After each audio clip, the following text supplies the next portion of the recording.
Price Lord. கர்த்தருடைய தூதனானவர் ஒரு முட்செடியின் நடுவிலிருந்து உண்டாக்கின அக்னி ஜுவாலையில நின்று அவனுக்கு தரிசனமானார். அப்பொழுது அவன் உற்று பார்த்தான். முட்செடி அக்னியா ஜுவாலித்து எரிந்து அது வெந்து போகாமல் இருந்தது. அப்பொழுது மோசே, இந்த முட்செடி வெந்து போகாமல் இருக்கிறது என்ன?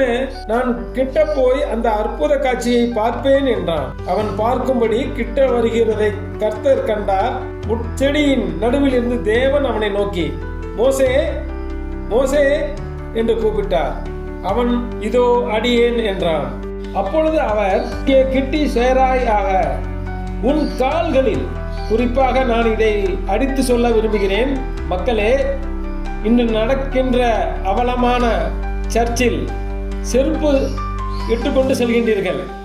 குழந்தைகள் முதற்கொண்டு பெரியவர்கள், கணவன் மனைவிமார்கள், சில குறிப்பிட்ட சர்ச்சுகளில் பாஸ்டர்களும் மேடையில் இருந்து இதை நாங்கள் கவனித்துக் கொண்டு வருகின்றோம். உன் கால்களில் இருக்கிற பாதரட்சையை சுழட்டி போடு.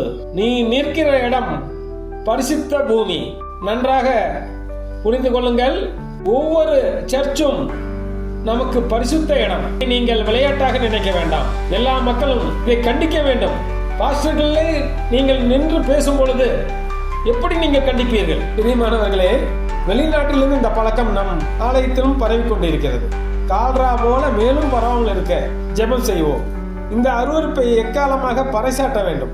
இன்று ஆவியானவர் இங்கு நடமாடுகின்றார், இங்கு வந்திருக்கின்றார் என்று அந்நிய பாஷையில் பேசுகின்றவர்கள் செருப்பு அணிந்து கொண்டு, குறிப்பாக பிற மதத்திற்கு இருக்கின்ற பயம் நம்மிடம் அழிந்து விட்டதா? அதற்காக நாம் ஜெபம் செய்ய வேண்டும். கர்த்தருக்கே மகிமை உண்டாவதாக.